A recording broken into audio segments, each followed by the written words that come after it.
All right, Annamae, look at one of your Inferno GS runs.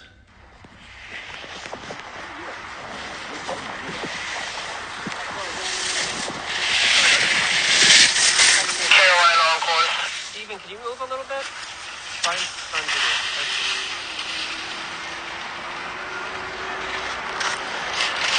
Hold on. Okay.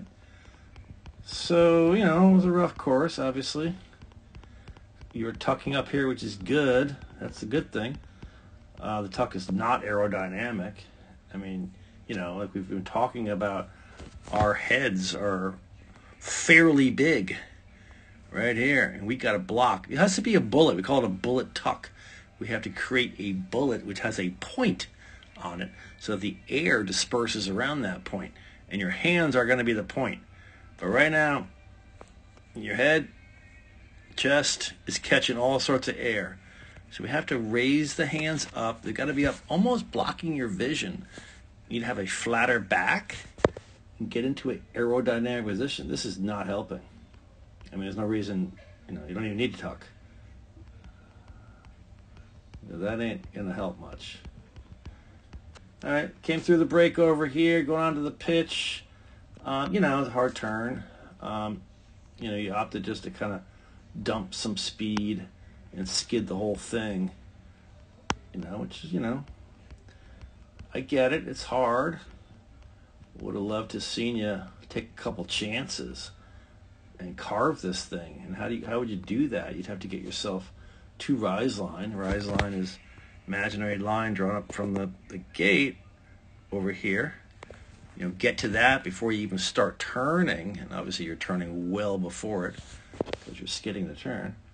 But you get to that, or even a hair outside past rise line, bring turn shape back, right? And carve the thing clean. Carry some speed in here, right? Because the skidding it's hard to stop skidding.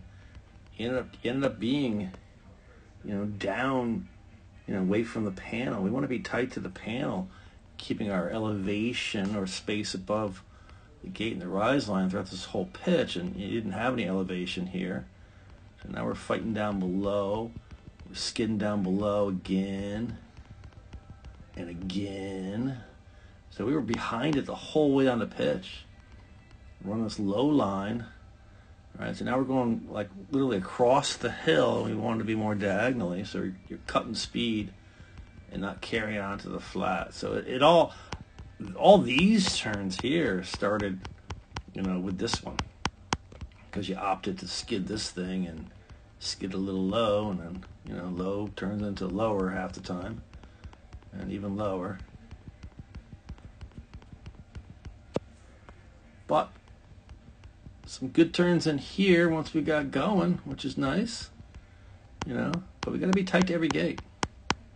You came in here, kind of wide to that one. I don't know why. Get in there. Here you came in, tight to that one, but all of a sudden, you didn't have enough of the turn direction done above. You kind of came in here, and you're having a lot of your turn below. You can see the spray, feet widen because you knew you had to go, to the right, so you kind of like just move that way of the inside ski.